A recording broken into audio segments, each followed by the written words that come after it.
Hi guys, இன்னைக்கு 1 minute 1 இன்ஃபர்மேஷன்ல என்ன topic பார்க்க போறோம்னா சிக்கன் கட்சா பாட்டை பத்தி பார்க்க போறோம். பார்க்கலாங்களா? வாங்க பார்க்கலாம். இப்ப பாத்தீங்கன்னா சிக்கன் லாலிபாப் இது வந்து ஸ்டார்டரா யூஸ் படுத்துவாங்க. அதுக்கப்புறம் பாத்தீங்கன்னா நெக் இது வந்து எல்லா கிச்சன்லயும் யூஸ் படுத்துவாங்க.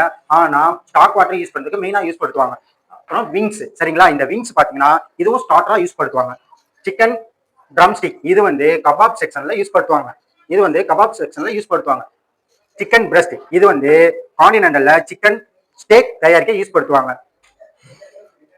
டை இதுவும் கான்டினென்டல் கிச்சன்ல யூஸ் படுத்துவாங்க. அது இல்லாம சிக்கன்ல ஜிப்லட், ஃபீட், லிவர் இது மாதிரி நிறைய பார்ட்ஸ் இருக்கு. சரிங்களா? தேங்க்யூ.